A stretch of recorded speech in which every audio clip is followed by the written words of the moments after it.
ఆఫీస్కి వెళ్ళట్లేదా? జాబ్ పోయింది. అయినా వాళ్ళిచ్చే జీతానికి గొడ్డు చాకరీ ఎవరు చేస్తారు? కష్టం లేని జాబ్ ఏముంటుంది? ఊరికే కూర్చోపెట్టి శాలరీ ఇవ్వరు కదా. అబ్బబ్బబ్బా, ఏంటే నీ నసా? నాకు జాబ్ సెట్ అవ్వదు. నేను బిజినెస్ చేసుకుంటాను.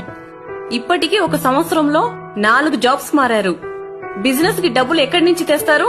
అప్పులు చేసి మమ్మల్ని ముంచేయకండి. నా మాట వినండి.